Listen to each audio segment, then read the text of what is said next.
नमस्कार, मैं हूं प्रशस्ति तिवारी। आप देख रहे हैं दैनिक अयोध्या टाइम्स न्यूज चैनल। देश दुनिया की हर छोटी से बड़ी खबर के लिए जुड़े रहें हमारे साथ।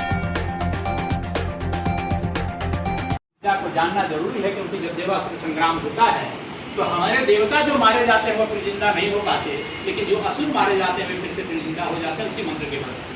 तो उन्होंने अपने बेटे को, जिसका नाम है कच्छ को उन्होंने भेजा वहां पे, और उनकी जो बेटी है शुक्राचार्य, उसका नाम है देवयानी। यह बहुत बड़ी कथा है। देवयानी और शर्मिष्ठा के बीच में जो सखी है, असुर राज विश्वकर्मा की बेटी है वो शर्मिष्ठा। तो गुरु की बेटी और राजा की बेटी दोनों में कुछ कन्फ्लिक्ट होते हैं, और ऐसी स्थिति में वो देवयानी को निर्वस्त्र वो फेंक देती है, गड्ढे में धकेल देती है। कच्छ उधर से गुजर रहा होता है, देवयानी का हाथ पकड़ कर वो बाहर निकालता है, और तब देवयानी उससे यह निवेदन करती है कि आज तुमने जिस रूप में मुझे देखा है, इस तरीके से उसके प्रस्ताव को पूरा देता है। तो कहता है कि बहन, एक गुरुकुल में पढ़ने वाले विद्या की साधना करने वाले कभी भी पति पत्नी के रूप में नहीं हो सकते। उनके बीच में एक ही निस्बत बनता है, एक ही संबंध बनता है, और वह संबंध भाई और बहन। तो ये हमारी सांस्कृतिक पीठ का है, और हम वहां से सभ्यता के दौड़ में आगे बढ़ते चले आए। लेकिन हम देख रहे हैं कि आज के दिन हमारे संबंधों में एक क्षरण का भाव आ रहा है। जरूरत है ऐसे पर्वों के माध्यम से, ऐसे पर्वों की जो वैचारिकी है उसको समझने की आवश्यकता है।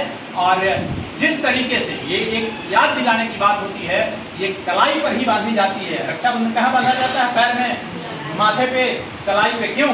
क्योंकि शरीर की रक्षा में, किसी की रक्षा में हमारे शरीर का उछने वाला जो सहज अंग है उसका नाम है हाथ, उसका नाम है कलाई। तो ये इसके पीछे का विज्ञान है, ये इसके पीछे की वैचारिकी है। तो जरूरत है कि ऐसे पर्वों को हम मनाएं, और अच्छे तरीके से मनाएं, उत्साहित होकर के मनाएं। यह मेरा पहला अनुभव है, प्रस्ताव भी आया है, आगे से महाविद्यालय इसको और अच्छे तरीके से मनाएगा।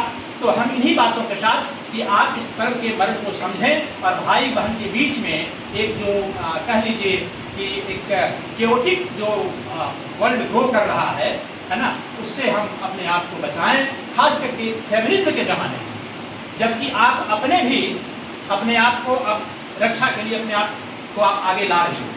क्योंकि शिक्षा जब आपको मिल जाएगी तो निश्चित रूप से आपके पास में मॉनेटेरियल पावर भी होगा, और आपकी अपनी आइडेंटिटी भी होगी। तो इस फैमिली यानी स्त्री विमर्श के दौर में तो इस पर्व का और ज्यादा महत्व बन जाता है।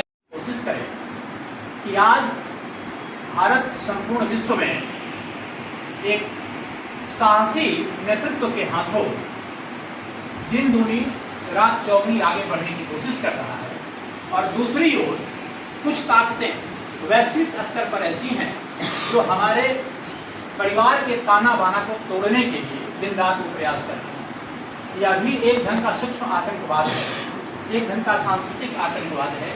यह भारतवर्ष जो इकट्ठा दिखता है, सबल दिखता है, यह अपने पर्वों के कारण या फिर अपनी जो इसके जो रीति रिवाज हैं उसके चलते हम ऐसे रीति रिवाजों पर कुठाराघात करेंगे और उसको तोड़ने की कोशिश करेंगे। और एक कह लीजिए कि नाजायज परमिसिवनेस, इसका वायरस समाज में छोड़ा जा रहा है। और आज आप देख रहे हैं टीवी में स्वयं के एड्स आते हैं कि हर घर का सुरक्षित। ऐसी स्थिति में जरूरी है कि हम अपने पूर्वजों का ख्याल करें, हम अपनी सांस्कृतिक पृष्ठता का ख्याल करें, और जब हम वहाँ पर जाते हैं, अपने शास्त्रों का अवलोकन करते हैं, तो छोड़ दीजिए देवताओं की बात, छोड़ दीजिए राक्षसों के कुल में भी आपको मर्यादा दिखाई देगी। असुरों के राजा, असुरों के जो गुरु हैं उनका नाम है शुक्राचार्य, और जो देव गुरु हैं उनका नाम है बृहस्पति। आपको यह जान करके हैरानी होगी कि एक पक्ष ऐसा है जिसमें शुक्राचार्य बृहस्पति से काफी आगे है।